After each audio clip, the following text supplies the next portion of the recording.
I'm Brittany Lewis with Forbes Breaking News. Illinois Governor J.B. Pritzker signed a crime bill into law Friday morning that targets organized retail theft. He said that this is, quote, an important step to fight crime. Pritzker's actions come amid a rise in violent and retail crime across the country. Here's more from the bill signing. Good morning. My name is Brendan Riley. I'm Alderman of the 42nd Ward, downtown Chicago. And it's my pleasure to be here today for this important bill signing. We all know over the last several years that retail theft has been a tremendous issue, a real challenge for municipalities across the state of Illinois and throughout the country. And we also know it's a multi-billion-dollar industry now. And organized retail theft is costing retailers millions of dollars a week, and we need stronger tools to fight that. And this legislation is a strong step in the right direction. And I want to thank Representative Buckner, Attorney General Raoul, and especially Governor Pritzker for their leadership on this issue. Law enforcement needs all the tools they can get, and this certainly will be an extra tool in their toolbox. So on behalf of downtown Chicago, our residents and our retail community, thank you, Governor and Attorney General and Representative, and also to the Retail Merchants Association and the Restaurant Association for their continued advocacy to get this done. So this is a great day, and my hope is the legislature will build on this progress and continue to give law enforcement tougher tools to crack down on crimes like this. So without further ado, it is my great pleasure to introduce to you the Governor of the great state of Illinois, J.B. Pritzker. Thank you, Alderman. Thank you very much. Well, thank you very much, Alderman Riley, and good morning to everyone. This morning is about Illinois taking another important step to fight crime and to advance our public safety. Nationwide, coordinated retail robberies are on the rise, including right here on Michigan Avenue. It's a dangerous trend for store employees and customers alike. And thanks to a broad bipartisan coalition in the General Assembly, Illinois is taking action to disrupt these organized retail crime rings with the bill that I'll sign into law today. Let me be clear, this is not aimed at a low-income parent desperate to feed their child. It's not about a kid making a short-sighted mistake. This is about a multi-billion-dollar industry of organized criminals carrying out sophisticated theft operations to turn a profit on the resale market. In December alone, Attorney General Kwame Raoul's Organized Retail Crime Task Force retrieved $1 million worth of stolen goods from storage units not far from where we stand today. No, this is not about the one-off shoplifting incident. It's much bigger than that. This is about the safety of our communities. It's about preventing militarized storefronts and empty commercial corridors. Attorney General Kwame Raoul has been a terrific leader in our collective work to forge a smarter and better public safety that keeps our residents and our businesses safe. I want to recognize him for that, as well as President Don Harmon, Speaker Chris Welch, and sponsors Senator Susie Glowiak-Hilton and Representative Cam Buckner. They built the coalition needed to bring this bill across the finish line in the legislature. And none of it could have happened without Rob Carr and Chauncey Rice and the Illinois Retail Merchants Association, as well as law enforcement and business leaders across this state. This legislation is the latest step in Illinois' efforts to advance a better vision of public safety. We're deploying an unprecedented statewide investment in community safety, $250 million to disrupt cycles of violence in our neighborhoods. We've also enacted the most comprehensive reform to our state firearms laws in over a generation, including universal background checks to keep guns out of the hands of those who shouldn't have them. We substantially increased mental health and substance use treatment that so often leads to interactions with law enforcement, and we coordinated 911 and 988 services to make sure that those experiencing behavioral health emergencies receive the care they need. And earlier this week, I signed laws reinvigorating the Violent Crime Witness Protection Act and launching a victim-centered co-responder pilot program to pair victims and witnesses with trauma-informed social workers.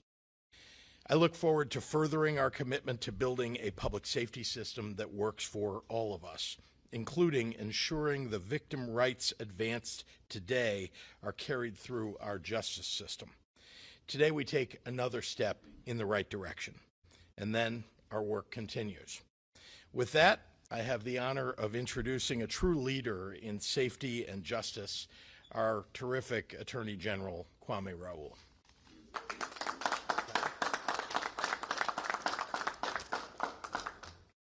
Thank you, Governor, and I'm proud to stand here with you today for this effort and all of the efforts you have been advancing and the legislature has been advancing to fight crime within the state.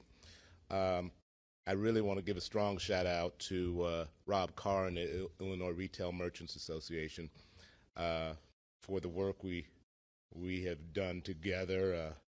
Many late nights or early mornings that blended into the next morning at the state capitol. To the Speaker and Senate President and our sponsors, Senator Glowiak Hilton and Representative Buckner, I thank you for the effort. It was a very challenging effort to move this through the legislature. Now, I really need to be honest with you. A bit over a year ago, I did not know what organized retail crime was. I would have easily mistaken it for ordinary retail theft. I was approached as I was at a conference out of state and presented with a presentation that showed me criminal warehouses that if you were to walk into it, you would think that you were in a hardware store. Showed me video of very brazen, violent acts, not necessarily in urban areas like we've seen in on North Michigan Avenue or at the Oakbrook Center, but in rural areas at big box stores and smaller mom and pop stores. And one of the things that we've done is we've traveled around the state after creating an organized retail crime task force, educating not only retailers, but law enforcement. Educating law enforcement because law enforcement, like me, might have mistaken some of these acts as isolated acts, organic acts of retail theft, when they're actually very well coordinated crimes that involve a manager of a crime ring, an organized crime ring.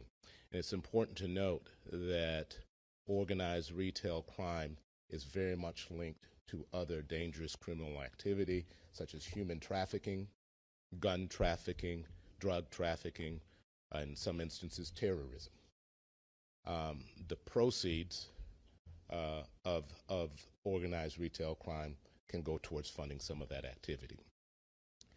In the old days, you're familiar with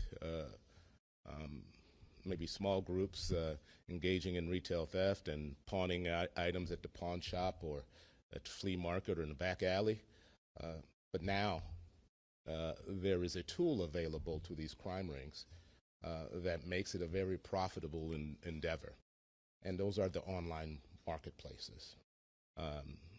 These crime rings utilize online marketplaces to easily resell these items and be able to fuel some other criminal activity that they're engaged in. As the governor mentioned, this past December, our task force was successful in recovering what we thought was at the time $1 million worth of items, but it was actually millions of dollars worth of items.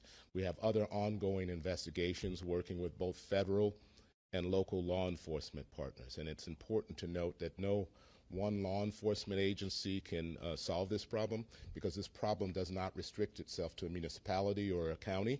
It goes across county boundaries, and that's in part why this legislation was needed, to give both my office and Cook County and county state's attorney's offices authority to prosecute crimes that may cross county boundaries. but it doesn't even restrict itself to state boundaries. And that's why I'm engaged with attorneys general. I co-chair a organized retail crime working group with Georgia Attorney General Chris Carr, because it is a national problem. It doesn't restrict itself to states with big municipalities like Illinois. Rural heavy states suffer this problem just as to the same extent that Illinois does. And so with that, I'm really thankful to the legislature. It's always good to visit my old colleagues in the legislature, but not necessarily till 2 or 3 o'clock in the morning at the Capitol. But we did the work and we advanced the bill, and hopefully Illinois shoppers, employees, and retail establishments will be safer for it. One last thing I need to say, that this is not only a criminal issue, that we're not only approaching this from our criminal lens. This is a consumer protection issue as well. Because what you have to understand is when these items are stolen and put on online marketplaces to unsuspecting consumers, and not some of these items are food items, and if they're not stored appropriately, if it's a baby food, for instance, and not stored, it becomes a consumer protection issue. If it's a new appliance being sold as a new appliance with no warranty, it's a consumer protection issue. So we've told online marketplaces, we've invited them into the kitchen to cook up the recipe to fight this organized retail crime activity. But if they don't come into the kitchen in good faith, they're going to be on the menu. We're very serious about it. Online marketplaces have the intellectual resources to sell you products when you don't even know you want them. So they have the intellectual resource to get criminals off of their platforms. With that, I want to pass it on to Representative Buckner.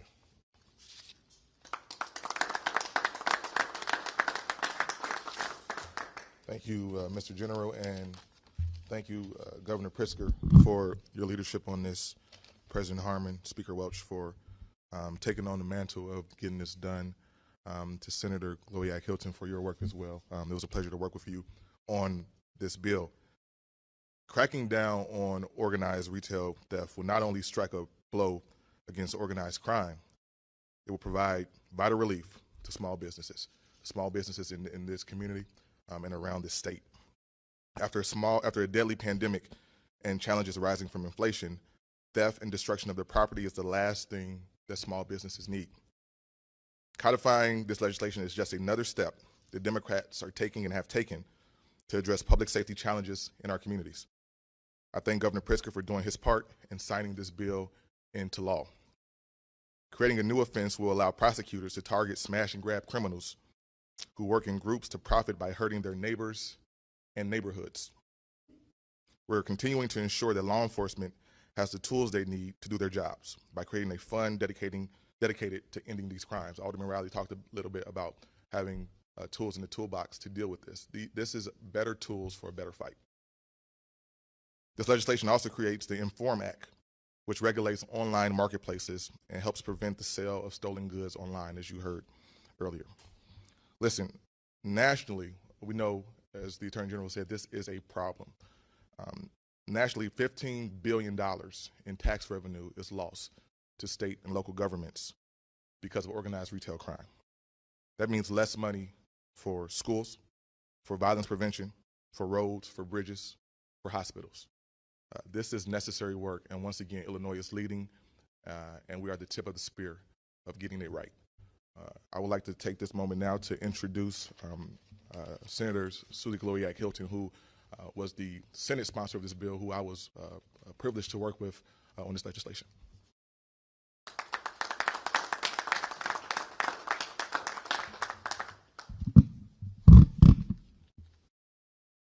Thank you. I'm Senator Susie Gloria Hilton. I represent the 24th Senate District, and I was the chief sponsor in the Organized Retail Crime Deterrence Initiative. As the governor officially signs the Organized Retail Crime Act into law today, Illinois is enacting one of the most comprehensive crime-curbing efforts in the nation. We need this now because this type of crime has increased In the last few years, with the use of social media to organize and to recruit and to plan and then resell this stolen merchandise. This law is an effort to reduce the frequency, magnitude, and severity of organized crimes in the retail establishments across the state. We've all seen those video images of the smash and grabs. In Oak Brook, where I represent, shoppers and employees found themselves in the middle of a crime spree. The Organized Retail Crime Bill addresses systemic concerns raised by law enforcement, prosecutors, and business advocacy groups to bring the ringleaders to justice. This law permits prosecutors to bring charges against offenders regardless of where the crime takes place. Our Attorney General explained how it's cross-jurisdictional. Each jurisdiction could have the opportunity to prosecute the entire crime. Filed under House Bill 1091, this law codifies a legal definition for organized retail crime and provides prosecutors with new resources to charge the individuals who are plotting, recruiting, and stealing for profit. As organized retail theft becomes more prevalent across the country, in Illinois, we are working with prosecutors and law enforcement to update the practices and make smart investments to combat the uptick and prioritize public safety for residents, workers, and the entire community. I want to thank Attorney General Kwame Raoul and his team. What we've done in the state budget is to increase their funding so that they have the resources in order to do this important work. The Illinois Retail Merchants Association, I want to thank them for their partnership. They did work long into the night, many nights with me doing negotiations on this. I appreciate all the work that they did. Deterring retail crime starts with supporting law enforcement, with holding the ringleaders responsible, and making it tougher to sell those stolen goods. I thank the governor for his support, and I would like to introduce President Harmon, who was very instrumental in helping me to negotiate this and move this forward. Thank you. Good morning, all. This new law goes after large-scale smash and grab outfits preying on our businesses. It sends a clear message that there will be swift consequences for those conspiring to take advantage of our retailers. I want to thank Senator Susie Gloyak Hilton for her leadership and dedication and incredible determination in making sure that this law happened. Beyond the work in the Senate and the House and with the governor's enthusiastic signature today, I do also want to join the chorus in thanking the Illinois retail merchants and our former colleague in the Senate, Attorney General Kwame Raoul. Without their creativity and constructive compromise, this bill would not have happened. So I thank everyone else for making this a reality, and it is my privilege to present my friend and colleague and partner, the Speaker of the House, Chris Welch. Thank you, Mr. President. Good morning, everyone. It's an honor to be here and stand here with my colleagues in the General Assembly and with our dynamic leader of the state, the governor of this great state, J.B. Pritzker. Being here today to watch the governor sign another critical piece of our public safety package is one that I'm really proud of.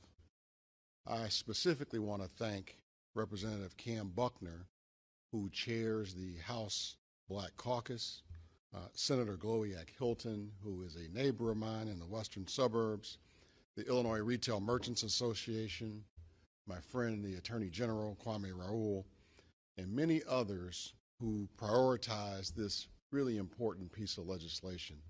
The work began putting this bill together last November, December. Those long nights the Attorney General talked about really went on for months to make sure we came to a good solution.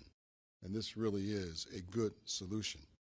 And it's thanks to that collaborative effort that we have this comprehensive and holistic approach to combating this rise in organized retail crime.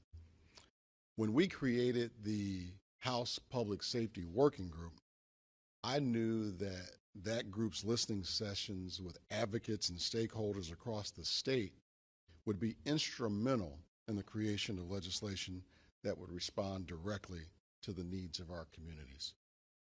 This is an example of that. Good legislation is always the result of listening to the stakeholders, the people who are in the trenches. We listened, we heard, and we responded. We heard from business owners and entrepreneurs and organizations like the Illinois Retail Merchants Association about the uptick in organized retail crime and the harm that it was causing to the people of this state and the hard-working business owners. And we worked together with them at the table to find the solution. We worked together to get this comprehensive approach, and I'm proud that the governor is ready to put his pen on the solution. Thank you, Governor. Thank you to everyone who got this done, and specific thanks to Rob Carr, the Illinois Retail Merchants, and Chauncey Rice, who's next here at the podium from the Illinois Retail Merchants Association. Thank you all.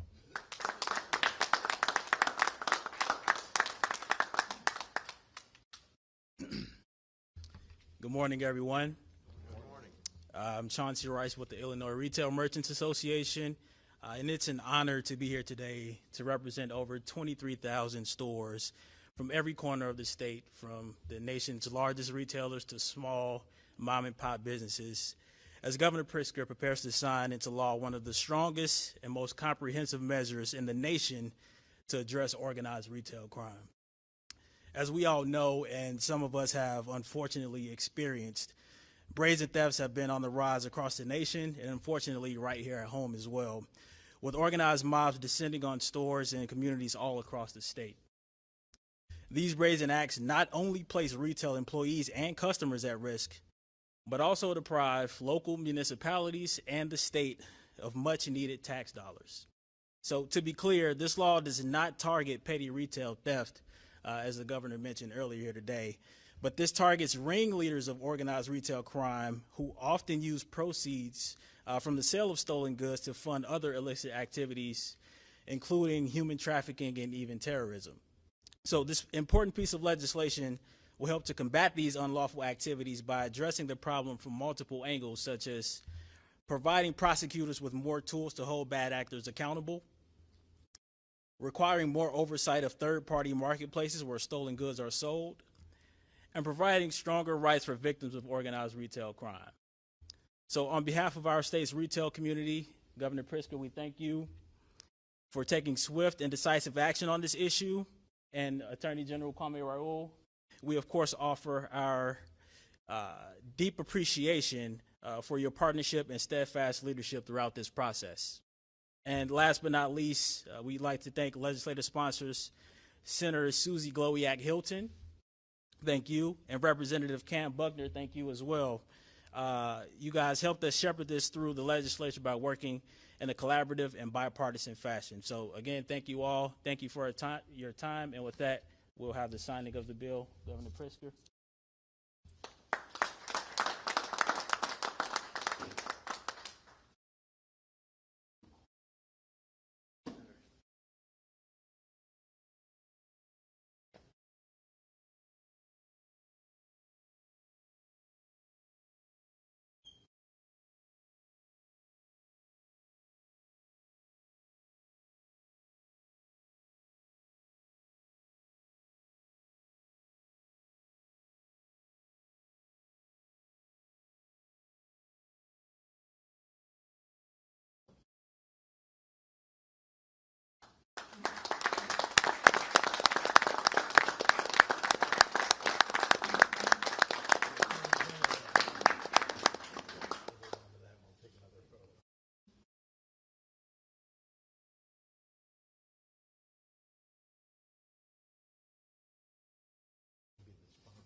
We're happy to take any questions from members of the media. Governor, how would you respond to critics throughout the last few months who have pointed out that since even before the pandemic, various crimes like property crimes which would include retail theft, burglary, et cetera, have actually gone down.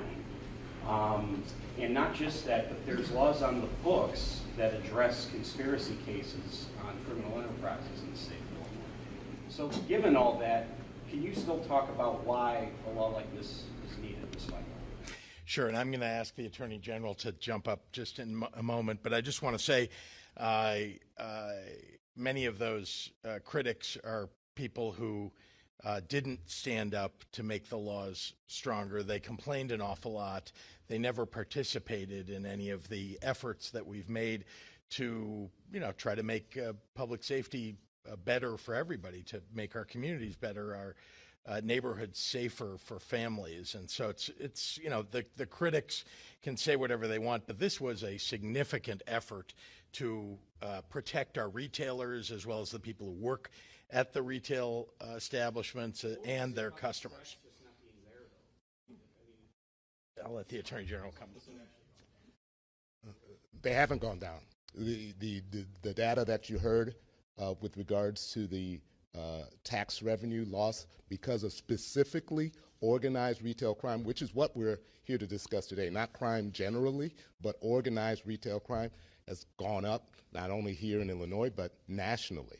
With regards to things like RICO, any prosecutor's office, state, county prosecutor's office will tell you it's a very difficult thing to navigate. It's rarely used in the state. That's why we honed in on language to target this specific criminal activity. You're talking about crime generally.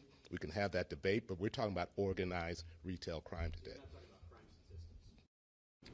No, I'm not. I'm not talking about crime statistics. I'm talking about loss to retail establishments. I'm talking about people who are afraid to walk out here on Michigan Avenue to go shopping or to Oak Brook Center, or quite frankly in the neighborhoods. I'm talking about if you walk into a Walgreens or a CVS, it becomes increasingly inconvenient because they have to protect their products. You have got to get an attendant to unlock things. There's all sorts of evidence of this going up, not down. Governor, I have an off-topic, if you don't mind, I don't want to miss here. Sure. Senator Bailey and other GOP opponents say you were afraid to be with the president this week when he talked inflation and grocery prices. When those issues are such a big topic to so many people, why didn't you adjust yourself? Well, I was with the president. I think you saw for the okay, but I mean, I was with the president during that day. People took pictures of us together. We spent a lot of time, frankly, discussing things that are important for Illinois. So I'm not sure where that criticism really is based. Today, there's a new ad from the Democratic Governors Association. You've given quite generously to that group. The ad implies that Bailey is too conservative for Illinois. Might that only help Bailey in the primary to point out his conservative roots? Look, I'm focused on beating the Republicans in November. And so let me start with, I'm a Democrat and I'm a Democratic governor. So yeah, I support the Democratic Governors Association and have for some time. I think everything that's in that ad is accurate. I mean, he is wrong for Illinois. He is somebody who stands up against Roe v. Wade. He's somebody who stands up opposed to advancing the interests of working families across Illinois. And, so I'm going to say so. Are you afraid of Richard Urban? Are you saying that when I criticize a Republican that's I say when I criticize Republicans, it elevates attention to all of the good that Democrats have done in the state and that I as governor have done in the state? I'm not afraid of any of the Republicans. We're going to run a tough race against Republicans. We've got 6.5 months, I think, until the general election. We're going to beat them in November, but we're just, they're attacking me every single day. The Democratic Governors Association is, I think, responding to some of that. If I can follow up on that, this happened 4 years ago with the GDI, Bruce Rauner thing. The DGA came in, propping up GDI, saying she's too conservative, which brings out more conservative voters voting for her. This looks like it's more meddling by Democrats in the Republican primary. Can you respond to that? You got to remember that Darren Bailey sued me year and a half ago, almost 2 years ago now, to take mitigations away that frankly have ended up with people dying in the state of Illinois. Darren Bailey's been attacking my policies since day one. Certainly if he becomes the Republican nominee, he's going to be a tough competitor. I'm simply trying to tell everybody who Darren Bailey really is. Would you rather face Darren Bailey than Richard Urban because of Urban more moderate? It's a mess over there. I have no idea who's going to win that Republican primary. I mean, I think there are 6 candidates running. It's early. There seem to be more undecided voters there than there are people who've decided on somebody. So you have contributed so that the funds from this ad. I'm sorry, what? So you personally have contributed to the Democratic Governors Association. You're behind this ad. I have, there's a whole history of my contributing to the Democratic Governors Association, not just in the last year, I guess, but also over the course of the time since I began running for governor in 2017. Speaker Welch, just one question for you, please, while we're on a roll here. Is it a good practice to ask members of your own caucus to raise big money for your wife's judicial campaign? Marianne, let me respond this way. I have 3 points to that. First of all, signing up to be Speaker of the House, I didn't know waived my right to support my wife and my family. My wife is my wife and my best friend, and I'm going to support my wife. That's first and foremost. Second, my wife is exceptionally qualified as rated by most of the judicial bar associations. People should really be talking about her qualifications and not who her husband is. It's not fair to her, it's not fair to the people of the Fourth Sub-Circuit, and they really should be talking about an exceptionally qualified black woman who can make history. Sub-circuits were created to elect minorities to the bench, and here's a sub-circuit that's never elected a black person or a woman to the bench. And now, according to most bar associations, they have a choice of an exceptionally qualified black woman. Third, the people that have donated, what you all are not talking about is that those are our family members. I've spent 10 years with the people that donated to my wife. We vacationed together. Our kids had play dates together. They know this exceptionally qualified black woman. And many of them have reached out and said, how can we help? Voluntarily have said, how can we help? And let me add a 4th point. Nothing that has been reported on the last couple of days is unethical or illegal. Everything has been done the right way, and everything has been reported according to the laws of this